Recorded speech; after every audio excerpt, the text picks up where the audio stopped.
행동하지 않으면 인생은 바뀌지 않는다. 브라이언 트레이시. 인생의 모멘텀을 바꾸는 방법.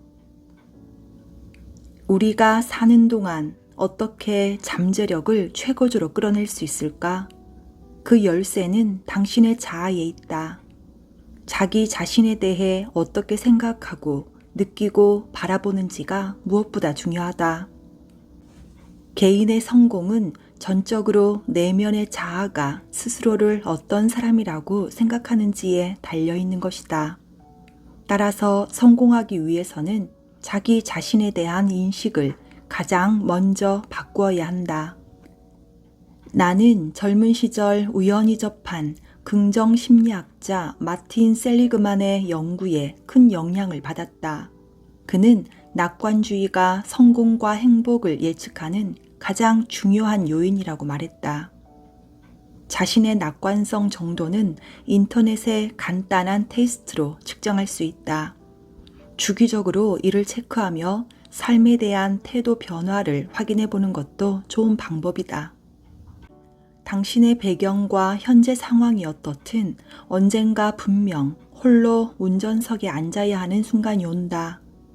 인생이라는 차의 운전대를 잡고 어디로 향할 것인지 선택해야 하는 것이다. 어떤 마음으로 어떻게 바라보고 어떤 길을 선택할지는 모두 당신에게 달렸다. 당신이 허락하지 않는 한 과거의 어떤 것도 지금의 당신에게 아무런 영향을 끼치지 못한다는 사실을 늘 기억하길 바란다. 다음은 내가 자신의 잠재력을 이끌어내는 방법에 관한 강연을 시작할 때 청중에게 던지는 질문들이다. 1. 나는 무엇이다 라는 문장을 완성해 보시오. 가장 먼저 어떤 단어가 떠오르나요? 2. 사람은 뭐뭐하다 라는 문장을 완성해 보시오. 가장 먼저 어떤 단어가 떠오르나요? 3. 인생이란 무엇이다 라는 문장을 완성해 보시오. 당신에게 삶이란 무엇인가요? 1번은 당신의 자아상과 스스로에 대한 평가를 묻는 질문이다. 어떤 사람은 나는 행복한 사람이다. 좋은 아버지자 무한한 잠재력을 지닌 괜찮은 사람이다 라고 묘사한다. 아주 좋은 자아 개념이다. 좋은 자아 개념은 살면서 겪는 대부분의 고난과 역경을 극복할 힘이 된다. 반면 어떤 사람들은 이렇게 답한다. 나는 지극히 평범한 사람이다. 내 인생에는 해결해야 할 문제가 끊이지 않는다. 나는 하루하루를 버티듯 살아간다. 두 사람은 완전히 다른 세상에서 판이하게 다른 관점으로 살아간다. 사실이야 어떻든 간에 확실히 말할 수 있는 것은 인생에 대한 관점은 누구나 스스로 선택할 수 있다는 것이다. 2번 질문에도 마찬가지로 상반된 대답이 나오곤 한다. 낙천적인 사람이라면 긍정적으로 대답한다. 이를테면 모든 사람은 흥미롭고 놀랍다. 제각각 다르기에 더 매력적이다 라고 말한다. 반면 부정적인 사람은 심드렁한 목소리로 말한다. 사람은 원래 악하다. 믿을 수 없는 존재이기에 항상 조심해야 한다. 마지막 질문도 그렇다. 사회적 문제나 무리를 일으키는 사람들은 세상이 불공평하고 인생은 태어나는 순간부터 결말이 정해져 있다고 생각한다. 반면 성공하는 사람들은 인생은 그 자체로 아름답고 멋진 모험이다. 그 무엇도 삶을 대신할 수 없다. 내 삶은 날이 갈수록 더 좋아지고 있다. 나는 온전히 원하는 대로 살아간다 라고 말한다. 결국 세상을 바라보는 관점이 인생의 방향을 결정한다. 자아 개념을 재정립하라. 동기부여는 자아 개념과 관련이 있다. 유년기에 칭찬과 격려를 충분히 받고 스스로 중요하고 가치 있고 똑똑한 사람이라 느끼며 자란 아이는 동기부여가 잘 된다. 또한 긍정적인 태도로 자기 자신을 바라보는 어른으로 성장한다. 자아 개념이 긍정적으로 잡혀 있기 때문이다. 자아 개념은 자아 이상, 자아상, 자존감이 복합되어 구성되는데 그들에게는 확실한 자아 이상이 존재한다. 자아 이상은 내가 되고 싶은 모습을 가리키는 것으로 그들은 되고 싶은 모습이 명확하다. 건강, 부, 지위, 영향력, 생활습관 등 모든 측면에서 당신이 그리는 완벽한 롤모델을 떠올려보라. 성공한 사람들의 자아 이상은 매우 뚜렷하고 구체적인 반면 성공하지 못한 사람들의 자아 이상은 모호하다. 막연히 성공을 꿈꾸는 이들은 미래에 어떤 위치에 서 있고 싶은지 분명하게 묘사하지 못한다. 만약 당신도 어떤 모습이 되고 싶은지 명확하게 말하는 것이 어렵다면 다음과 같은 방법이 유용할 것이다. 마법 지팡이를 흔들어 3년 후의 삶을 완벽하게 만들 수 있다고 가정해 보는 것이다. 지금 모습에 비추어 생각할 필요는 전혀 없다. 그 삶은 어떤 모습이고 오늘과 무엇이 다를까? 구체적으로 적어보라. 얼마를 벌고 싶은가? 어떤 집에서 살고 싶은가? 어떤 인간관계를 원하는가? 건강과 체력은 어떤 상태였으면 좋겠는가? 계좌에 돈은 얼마나 있을까? 나를 둘러싼 것들이 명확해질수록 자동으로 동기가 부여되는 법이다. 자아 개념의 두 번째 요소는 자아상이다. 자아상은 스스로 바라보는 자신의 모습으로 매 순간 나의 행동력을 조절하는 원천이 된다. 겉으로 드러나는 행동력은 그 사람이 마음속으로 그리는 그림의 크기와 항상 일치한다. 사람은 생각하는 대로 된다 라는 말도 있지 않은가? 보통 자아상은 내가 보는 나, 다른 사람이 보는 나, 내가 생각하는 다른 사람이 보는 나가 모여 만들어진다. 재미있는 점은 다른 사람이 실제 나를 어떻게 보는가와 상관없이 만약 남들이 나를 멋진 사람으로 바라본다고 생각한다면 그들과 교류하는 것이 즐겁고 행복해진다는 것이다. 사람들 속에서 매력적이고 지적이고 호감형인 자아상을 강화하며 당신은 자연스럽게 말하고 웃을 것이다. 반면 남들이 당신을 별 볼 일 없고 재미없는 사람으로 바라본다고 생각한다면 그들과 함께 있는 것이 괴로울 것이고 내면의 부정적인 영향을 받을 것이다. 내가 보는 지금의 나와 내가 되고 싶은 나, 즉 자아상과 자아 이상에는 차이가 있을 수도 있다. 이 차이는 당신의 성격을 일부 결정짓기도 한다. 현실과 이상의 괴리가 너무 크면 사기가 꺾이고 의기소침해질 수도 있기 때문이다. 일례로 대부분의 사람들은 부자를 꿈꾼다. 당신도 그러한가?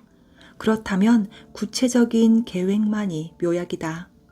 종이를 한 장 꺼내 우선 나는 1년 안에 부자가 되고 싶다 라고 써보라. 그리고 지금 재정 상태가 어떤지 생각해보라. 또한 지금 무슨 일을 하고 있는지, 통장에 돈은 얼마나 있는지 떠올려보라. 만약 통장 잔고는커녕 빚만 잔뜩 있고 마땅한 직업도 구하지 못해 생계를 겨우 이어나가고 있다면 부자라는 자아 이상이 터무니없게 느껴질 것이다. 다만 나는 여기서 자아 이상을 줄이라고 권고하는 것이 아니다. 현실과 괴리감이 지나치게 크지 않은 작은 자아 이상부터 선행되어야 한다는 뜻이다. 이상과 현실의 괴리감이 지나치게 커지면 목표를 몇 번 써보다가 어차피 부자가 되는 것은 불가능하다고 여기며 지레 포기하고 멈추어 버리기 쉽기 때문이다. 자아 개념의 세 번째 요소는 자존감이다.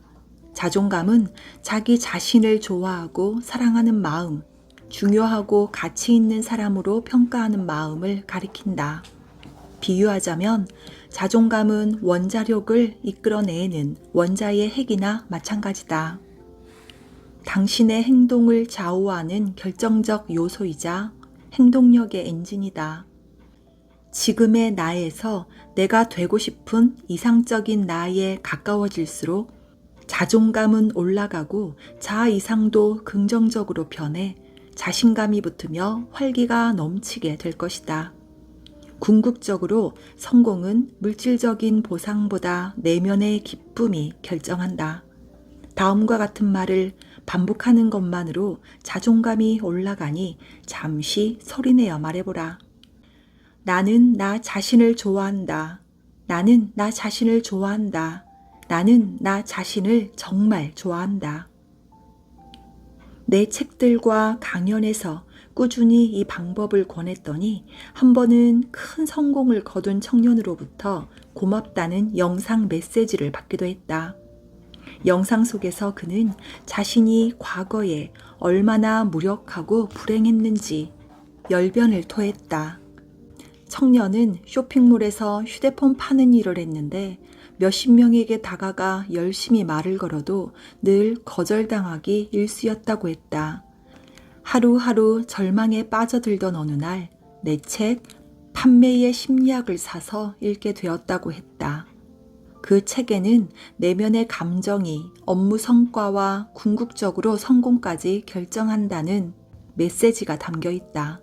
책을 읽은 다음 날 그는 출근하기 전에 차 안에 앉아 나는 내가 참 좋아 라고 중얼거렸다. 지나가던 사람들은 혼잣말하는 그를 힐끗 쳐다보았다. 그래도 흔들리지 않고 쇼핑몰 안으로 당당히 들어갔다. 여느 때처럼 휴대폰을 판매했고 그날의 첫 고객이 거절 의사를 밝혔을 때 그는 자기도 모르게 이렇게 말했다. 잠깐, 이건 정말 좋은 조건이에요. 어쩌면 당신의 삶을 상상도 못한 방식으로 편리하게 바꾸어 줄 수도 있습니다. 전날과 달리 말이 술술 나왔던 것이다. 그의 내면에서 자존감이 올라간 덕분이었다. 고객은 웃으며 정말요? 좀 더 자세히 이야기해 줄래요?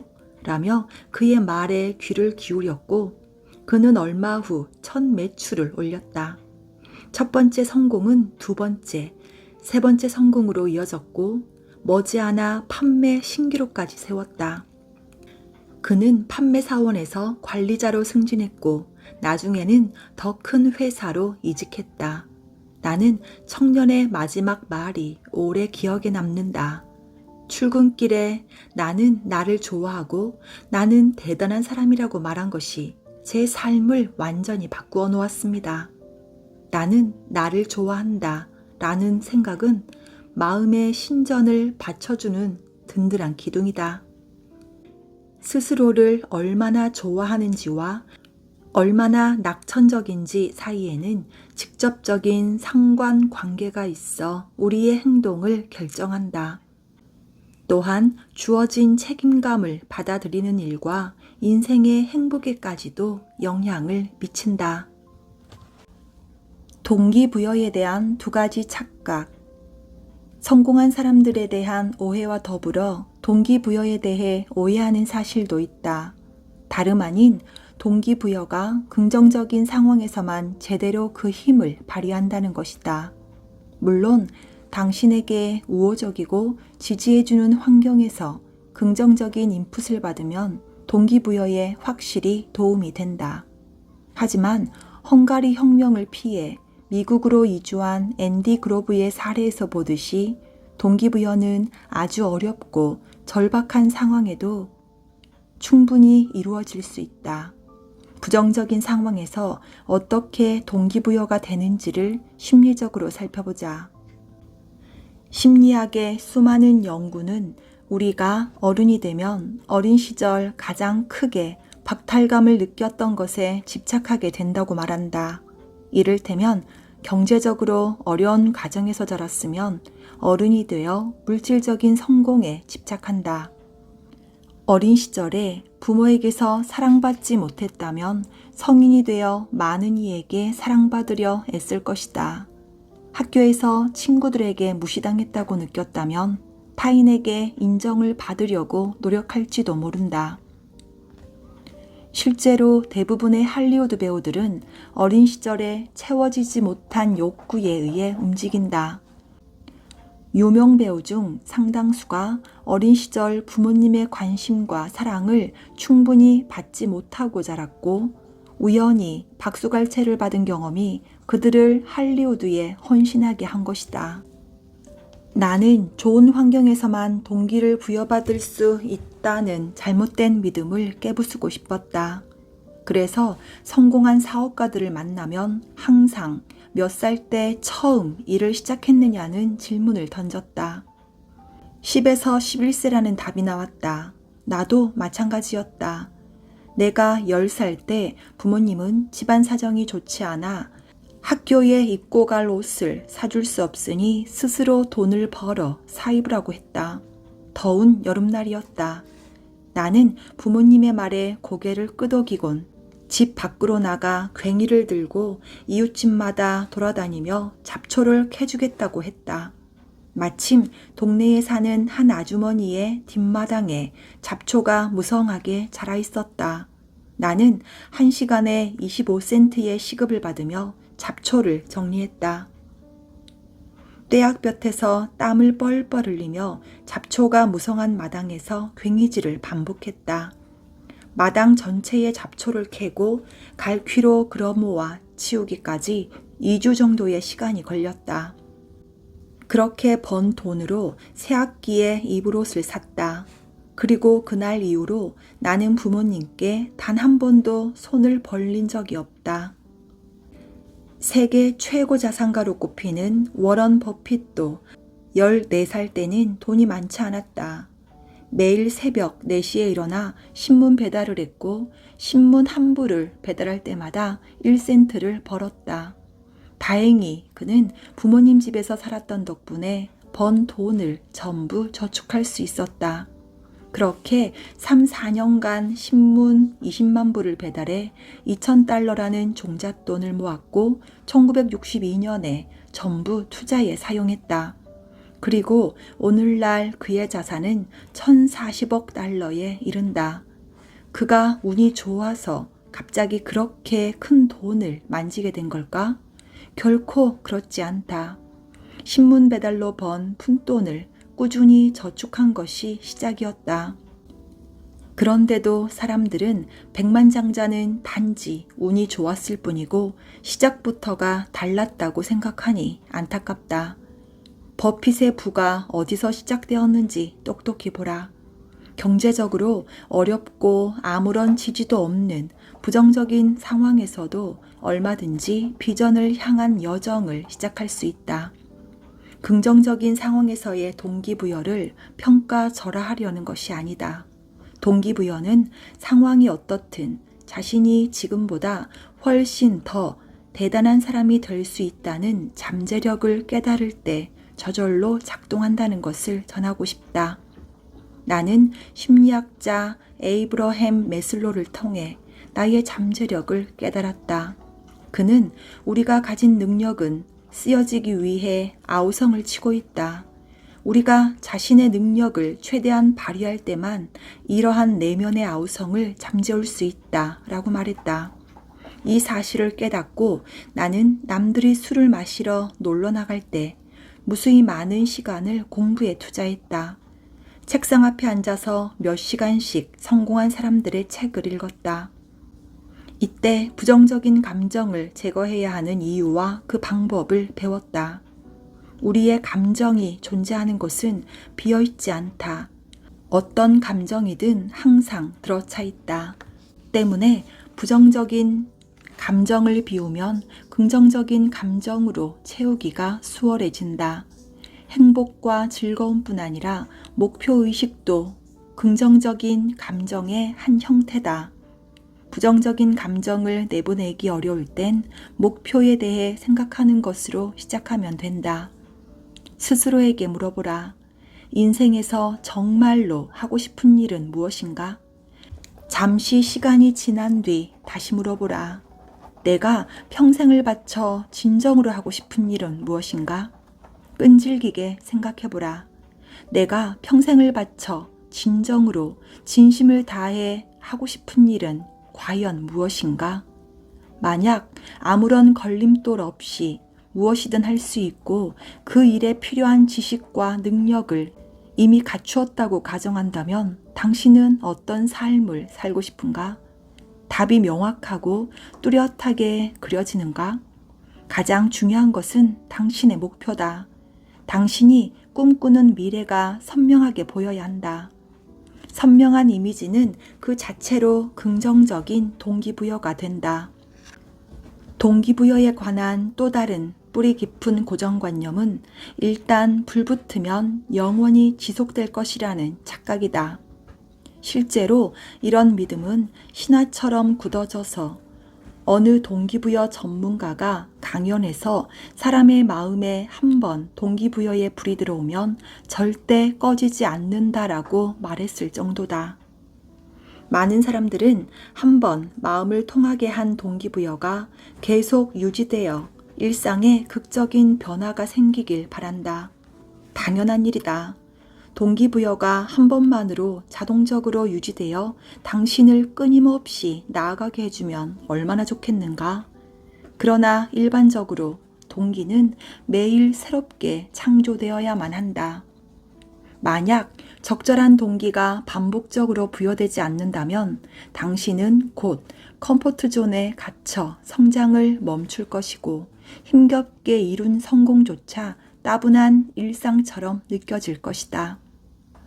언젠가 얼 나이팅게일과 함께 나이팅게일 코넌트사를 창립하고 세계적인 자기계발 프로그램을 만들어낸 로이드 코넌트와 대화를 나눌 행운이 있었다.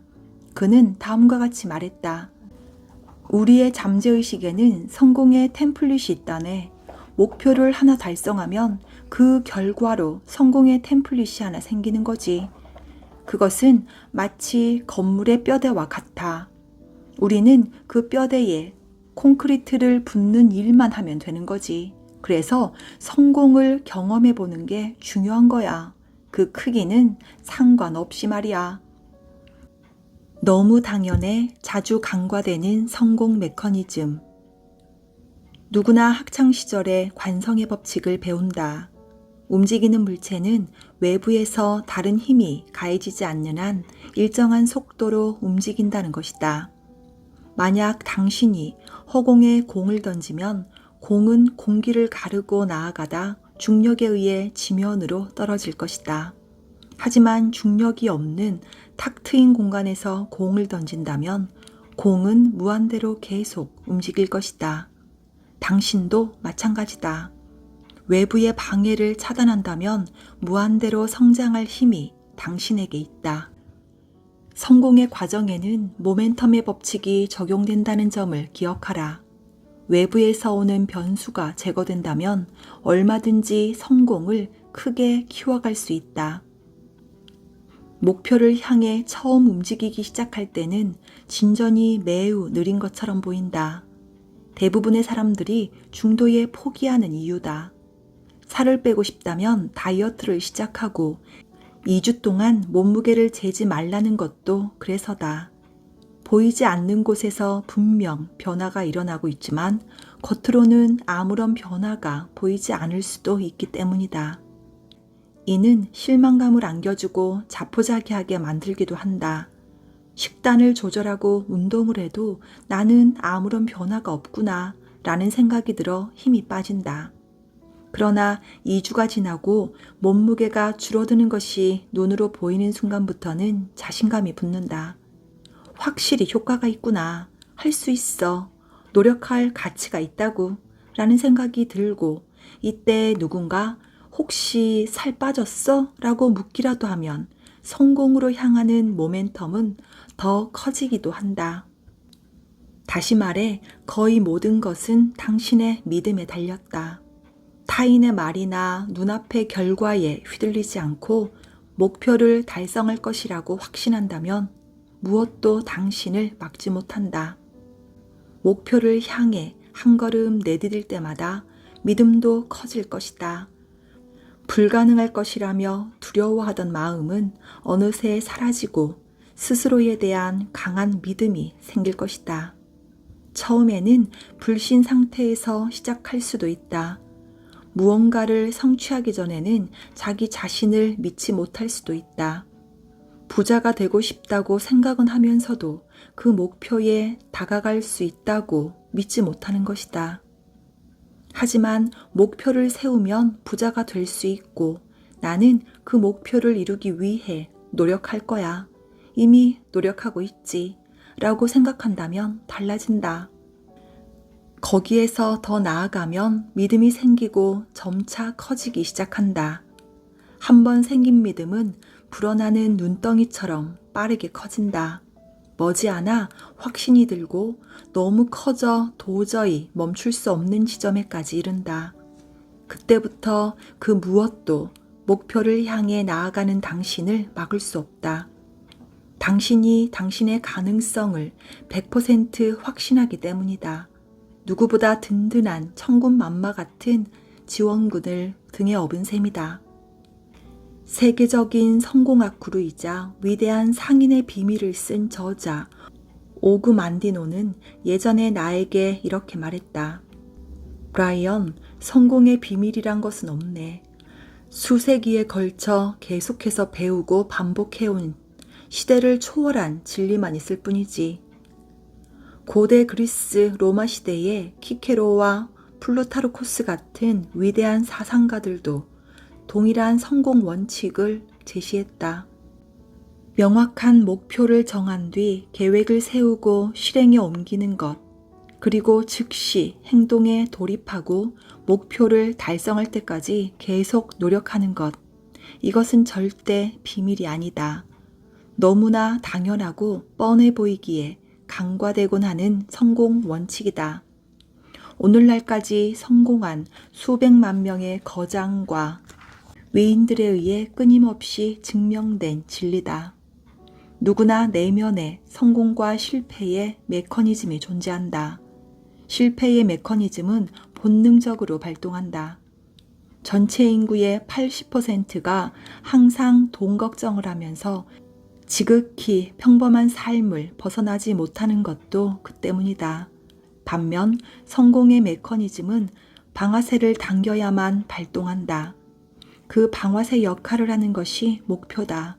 목표를 세우면 성공 메커니즘이 작동하며 실패 메커니즘을 차단한다. 당신이 목표를 향한 행동을 지속하는 한 인생에서 실패 메커니즘은 다시는 작동하지 않을 것이다. 나 자신의 첫 번째 후원자가 되라. 인간은 자신을 둘러싼 환경에 큰 영향을 받는다. 나를 둘러싼 것은 내 외부로 나눌 수 있는데 외부는 마음대로 되지 않는 정해진 영역이지만 내부는 스스로 통제할 수 있는 가변적 영역이다. 바꿀 수 없는 것에 불평하기보다는 바꿀 수 있는 것에 집중해야 한다. 내 삶에 혁명 같은 변화를 가져다 준 간단한 원칙이 있다. 긍정적인 자기 확언과 자기 대화는 무궁무진한 잠재력을 발휘하게 한다는 것이다. 대개 사람들은 생각하는 대로 된다. 평소 하는 말이 그 사람의 삶 전체를 결정하는 것이다. 인간에게 미치는 영향력은 외부의 영향력보다 내부의 영향력이 훨씬 크기 때문이다. 스스로를 부정적으로 인식하고 최악의 상황만 예상하는 것이 기본적인 인간 뇌의 작동 방식이다. 우리는 주로 걱정, 고통, 불안에 대해 생각하며 혹시 모를 위협에 대비하고자 한다. 좋아하고 행복을 느끼게 해주는 것에 대해서는 잘 떠올리지 못한다.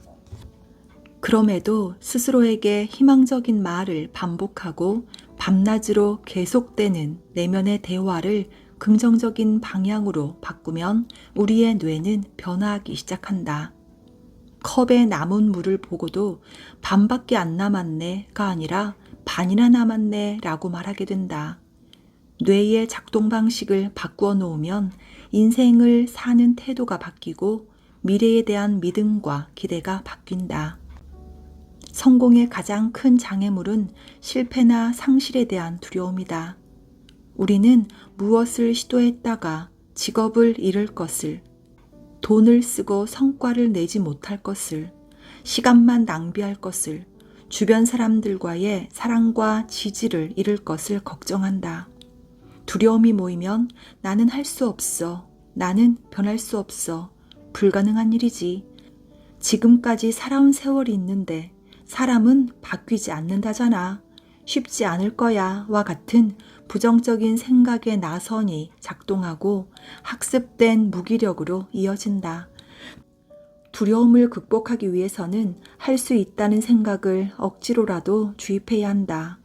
할 수 없다고 생각하며 절망하고 화를 내는 대신 나는 할 수 있어. 마음만 먹으면 무엇이든 해낼 수 있어. 냉정히 보면 그간 제대로 노력한 적이 없었던 것 같아. 이번에 최선을 다하면 분명 좋은 결과가 있을 거야 라고 생각해보라. 불우한 환경에서 성장해 미래를 비관적으로 바라보는 사람이라도 할 수 있다는 생각을 반복하면 뇌는 새롭게 프로그래밍 된다. 긍정적인 생각은 크고 무거운 교각을 든든히 받쳐주는 기둥처럼 잠재의식을 든든히 받쳐주고 나도 모르는 사이 만들어지는 부정적인 생각까지 몰아낼 것이다. 모두가 안 된다고 할 때 되게 하는 마법. 부모가 어린 자녀를 키울 때 가장 많이 하는 말은 그만해, 그거 만지면 안 돼, 하지마 라고 한다. 아이가 다치거나 위험에 처할까봐 하는 말이지만 주변 환경을 탐구하려는 호기심 강한 아이의 잠재의식에 넌 너무 작고 나약해서 그런 것들을 할 수 없어 라는 메시지로 전달되곤 한다. 이런 말을 많이 듣고 자란 아이는 점차 새로운 것을 시도하고 탐험하려는 적극적이고 도전적인 성향을 잃어버리기도 한다.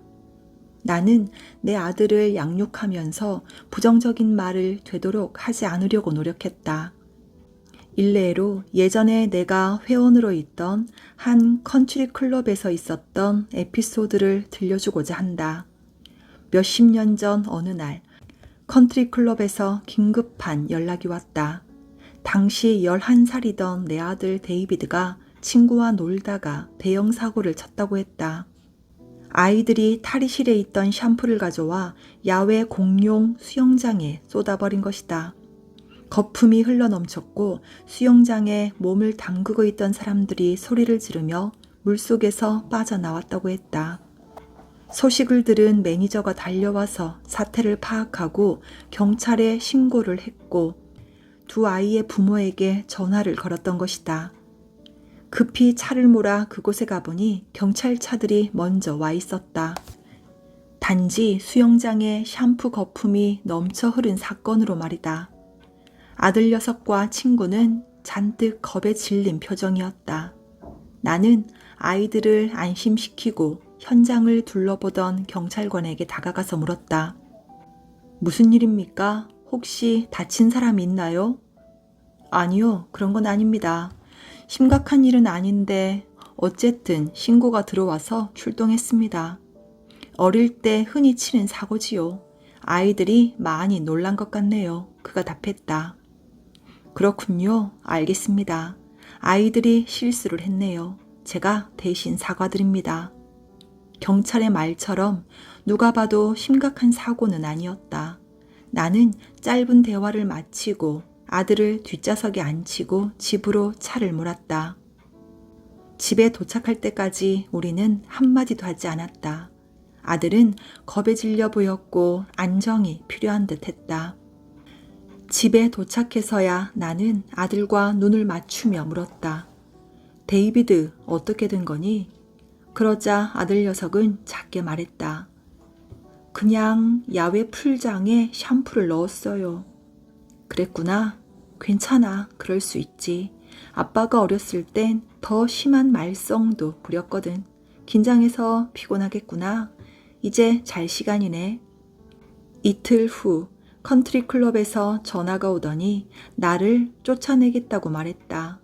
내 아들이 저지른 일은 명확한 청소년 범죄로 클럽 측에 큰 손실을 일으켰기에 회원 자격을 취소한다는 것이었다. 나는 그저 알겠다고 답하곤 전화를 끊었다. 그리고 데이비드에게 가서 상황을 말해주었다. 데이비드, 엊그제 있던 일 때문에 아빠가 컨트리 클럽에서 쫓겨났어. 그러자 아이의 눈이 커졌다. 나는 곧이어 말했다. 하지만 괜찮아. 전혀 걱정할 것 없어. 그곳에 가지 못해도 아빠는 상관없단다. 그 순간 아들의 표정에 분명한 안도감이 드러났다. 아들은 자신이 안전하다는 것을 확실히 깨달은 듯 했다. 시간이 흘러 아들은 성인이 되었다. 최근 그 일에 대해 다시 이야기를 나눌 기회가 있었는데 데이비드는 또렷이 기억하고 있었다. 그 컨트리 클럽 사건이요? 당연히 기억나지요. 아버지가 저를 데리러 오셨잖아요. 집에 가는 길에 한마디도 하지 않으셔서 조금 무서웠지만 아버지가 입을 뗀 순간 분명히 알았어요. 아버지가 100% 제 편이라는 걸요. 어린 마음에도 아버지께 얼마나 고마웠는지 몰라요. 긍정적인 말은 우리가 타인에게 베풀 수 있는 가장 멋진 선물이다. 어려운 일도 아니고 효과는 확실한데 왜 하지 않는가? 타인에게 하는 긍정적인 말은 나에게도 긍정적인 효과를 가져다 준다. 다른 사람의 자존감과 자신감을 높여주는 말을 건넬 때마다 나의 자존감과 자신감도 덩달아 올라간다. 감정은 전이 되기 때문이다. 뿐만 아니라 스스로에게 하는 긍정적인 말은 데이비드가 그날 나를 확실한 자기 편이라고 느낀 것처럼 스스로를 확실한 내 편이라고 느끼게 만들어줄 것이다. 무슨 일이 발생하기 전에 응급처치 교육을 미리 받고 숙지해야 사고에 대처할 수 있는 것처럼 예상치 못한 좌절과 실패를 겪기 전에 회복 탄력성을 미리 키워놓아야 한다. 이것은 나는 할 수 있다. 나는 할 수 있다. 나는 분명히 할 수 있다. 라는 마법의 문장을 반복적으로 말하는 것으로도 충분하다. 또한 당신 주변에 스스로의 능력을 의심하며 자괴하는 사람이 있다면 주어만 바꾸어 같은 말을 건네보라. 그 사람을 위해서가 아니라 바로 당신을 위해서다. 긍정의 힘은 돌고 돌아 당신에게 돌아올 것이다. 마시멜로 실험과 만족 지연. 누구나 마시멜로 실험에 대해 들어보았을 것이다. 마시멜로 실험은 스탠퍼드 대학교에서 시행되어 전 세계적으로 널리 알려진 연구다.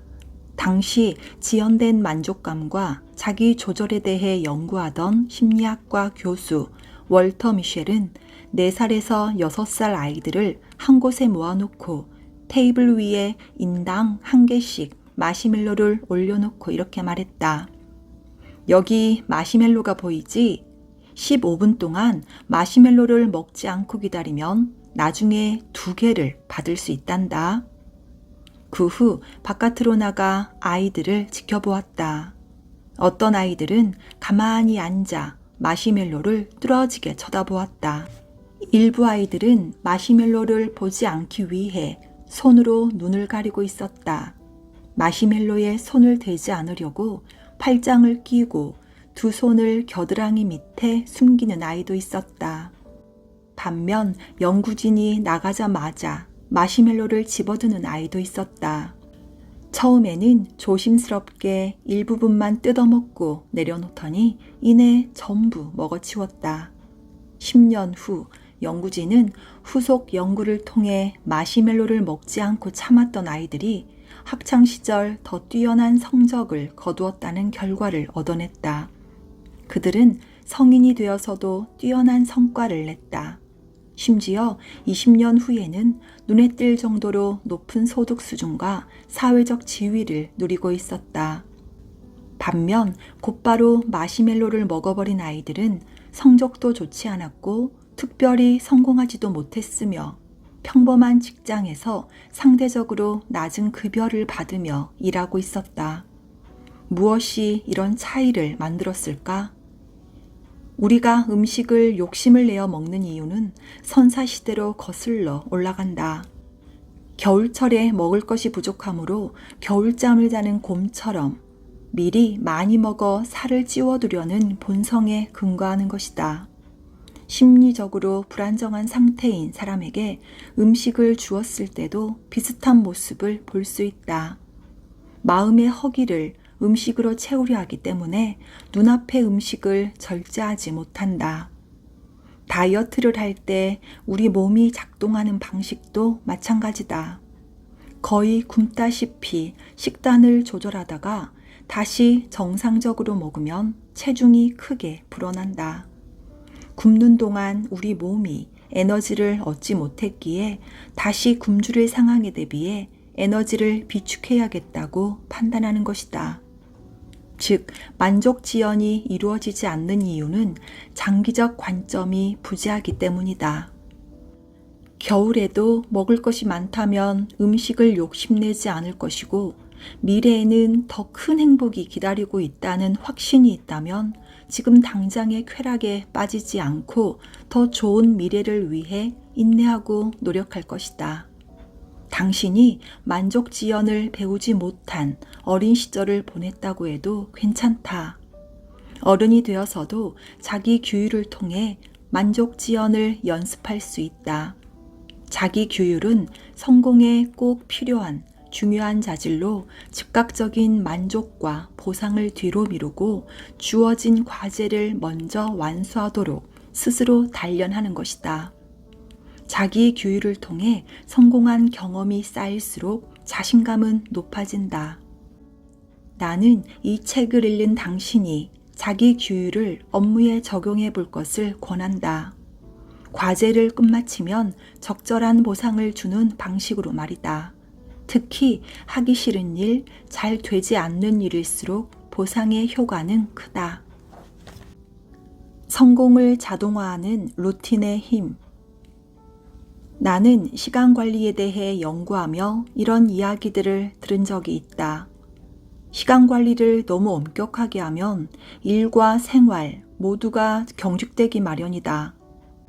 틀에 갇혀 인생의 변화에 유연하게 대처하지 못하고 마음의 여유와 즐거움이 사라진다. 어떤 의미에서 이야기한 것인지 일견 이해되지만 사실 시간 관리를 잘하면 여기서 말한 단점이 모두 상쇄된다. 고민 없이 즉시 실행할 수 있도록 자동화된 일이 많아질수록 몸과 마음에 여유가 생긴다. 성공을 자동화하는 루틴의 힘. 나는 시간 관리에 대해 연구하며 이런 이야기들을 들은 적이 있다. 시간 관리를 너무 엄격하게 하면 일과 생활 모두가 경직되기 마련이다. 틀에 갇혀 인생의 변화에 유연하게 대처하지 못하고 마음의 여유와 즐거움이 사라진다. 어떤 의미에서 이야기한 것인지 일견 이해되지만 사실 시간 관리를 잘하면 여기서 말한 단점이 모두 상쇄된다. 고민 없이 즉시 실행할 수 있도록 자동화된 일이 많아질수록 몸과 마음에 여유가 생긴다. 인생의 크고 작은 일들이 자동적으로 굴러가면 당신은 새로운 일에 마음을 쏟을 수 있고 더 많은 목표를 달성할 수 있다. 이를테면 당신은 매일 아침에 눈을 뜨고 고민할 것이다. 아침은 뭘 먹지? 달걀을 먹을까? 프라이? 스크램블? 만약 매일 아침 먹을 음식을 전날 저녁에 미리 준비해 두거나 아침에는 삶은 계란을 먹는다처럼 정해진 습관이 있다면 출근 준비 시간은 획기적으로 줄어들 것이다. 이미 몸에 배어 습관이 된 일에는 신경을 덜 쓰고 더 중요한 일에 신경 쓰고 집중하게 되기 때문이다. 이것은 성공한 사람들의 공통된 특징이다. 그들을 가까이서 지켜보면 생활 패턴을 만들고 그대로 실행해 남는 에너지를 업무에 쏟아 목표 달성에 힘쓴다. 하루를 미리 계획하는 패턴이 한번 자리 잡으면 훨씬 더 많은 일을 해내며 동시에 스트레스도 효율적으로 관리된다. 이처럼 규칙적이고 자동적으로 일을 수행하는 습관이나 과정을 루틴이라고 하는데 처음에는 루틴 만들기가 몹시 힘들다. 의도적으로 같은 시간에 같은 일을 반복하기가 만만치 않다. 하지만 루틴에 한번 올라타고 나면 어느 순간부터 몸이 먼저 움직이는 게 느껴질 것이다. 귀찮고 하기 싫다는 생각보다 먼저 몸이 반응하는 것이다. 그때부터는 큰 고민이나 노력 없이도 많은 일을 처리할 수 있게 된다. 충분히 숙면하라. 모든 성공한 사람에게는 자신만의 루틴이 있다. 나의 경험과 다른 사람의 조언을 바탕으로 당신이 삶에 적용할 만한 루틴을 몇 가지 알려주겠다. 첫 번째는 잠에 관한 것이다. 잠은 단순히 누워서 하룻밤을 보내는 일이 아니라 마음과 뇌, 몸이 휴식을 취하고 재충전하는 과정이다. 휴식의 질, 즉 잠의 질이 당신의 하루에 막대한 영향을 끼친다. 우리는 하루 종일 생각을 거듭하며 문제를 해결하고 결정을 내린다. 훌륭한 생각 하나만으로도 백만장자가 될 수 있고 사소한 결정 하나가 사업의 판도를 완전히 변화시킬 수 있다는 것은 놀라운 사실도 아니다. 명료한 판단으로 작은 문제 하나를 해결해 다른 사람들이 평생에 걸쳐 이룬 것보다 훨씬 더 큰 성공을 거둔 이들도 많다. 미국 건국의 아버지들 중 한 명으로 꼽히고 $100 지폐 속 얼굴의 주인공인 벤저민 프랭클린 역시 일찍 자고 일찍 일어나는 습관은 사람을 건강하고 지혜롭고 부유하게 만든다고 말했다. 책으로 명상하라. 아침에 추천하는 또 다른 루틴은 15분 동안의 명상이다. 물론 잠이 덜 깬 상태에서 명상을 하는 것이 쉽지는 않다. 아침 명상을 시도한 사람 중 50에서 70%는 다시 잠든 경험이 있다고 하니 얼마나 어려운 일인지 체감이 된다. 사실 명상은 나에게도 아직 어렵다. 활동적인 나에게 가만히 앉아 고요하게 생각하는 것은 고역에 가까웠다. 그래서 나는 독서를 통한 명상이라는 방법을 찾았다. 평소 책 읽기를 좋아했기에 이 방법은 어렵지 않았다. 사색할 수 있는 내용이나 동기부여가 되는 내용의 책을 선택해 읽다 보면 저절로 마음이 차분해지고 생각도 깔끔히 정리되는 효과를 느낄 수 있었다. 스코틀랜드의 종교 사상가이자 과학자인 헨리 드러먼드는 하루의 첫 시간은 그날의 방향을 결정하는 키와 같다라고 말했다. 하루의 첫 시간, 즉 아침에 무슨 생각을 하는지가 그날 하루의 분위기를 좌우한다. 매일 아침 15분에서 30분 정도 긍정적이고 희망적인 내용의 책을 읽고 다른 일을 시작해보라. 도파민 중독에서 벗어나라. 또 다른 성공 루틴은 각종 연락, 알림과 관련이 있다. 아침에 눈 뜨자마자 휴대폰을 확인하지 마라. 간밤에 온 연락과 이메일을 확인하고 싶은 유혹을 뿌리쳐라. 애인이나 친구와 메시지를 주고받는데 재미를 붙여 심지어 한밤중에 잠에서 깨어나 메시지를 보내는 사람도 있다. 왜 이렇게까지 하는 걸까? 이런 행동은 중독과 연관이 있다. 이메일이나 메시지가 왔다고 알람이 뜨면 순간적으로 뇌에서 도파민이 분비된다. 현대인은 도파민이라는 단어에 너무 익숙해져 있지만 도파민은 코카인 같은 나쁜 약물의 자극적인 성분과 비슷한 점이 있다. 사람들은 하루 종일 이메일을 확인하고 휴대폰을 들여다본다. 알림음이 울릴 때마다 자극을 받아 꼭 확인하려고 한다. 한 번 시작하면 잠시 연락을 주고받는 것으로는 부족하다. 친구들에게 끊임없이 메시지를 보내고 답장을 받으며 쾌락을 즐긴다. 아침에 일어나자마자 이불 밖으로 나가지 않고 누워서 계속 메시지를 주고받는 행동만으로도 도파민에 중독될 수 있으니 주의해야 한다. 지나치게 도파민을 추구하는 행위는 일상을 무너뜨린다. 만약 불필요한 것에 시간을 낭비하지 않고 아침부터 집중력을 발휘해 쉬지 않고 일해서 중요한 과업을 달성할 수 있다면 당신의 인생은 완전히 달라질 것이다. 뇌의 신경 가소성에 따라 도파민을 쫓던 신경 회로에도 변화가 생길 것이다. 반복을 통해 완전히 새로운 행동과 사고방식이 자리 잡는다. 지난 10년 동안 신경과학이 크게 발전함에 따라 뇌과학자들은 우리의 뇌가 80에서 90세까지 무한하게 변할 수 있다는 사실을 발견했다. 새로운 정보를 습득할 때마다 뇌는 새로운 신경 회로를 만들어 우리의 생각, 반응, 행동이 달라지게 한다. 한마디로 어떤 일을 반복적으로 함으로써 뇌의 구조와 생각을 더 나아가 인생을 극적으로 변화시킬 수 있다는 것이다. 주변 사람에게 애정을 쏟아라. 마지막으로 권하고 싶은 루틴은 주변 사람들과 건강한 관계를 유지하는 것이다. 기쁨은 부나 명예에 있지 않다는 사실을 깨달아야 한다.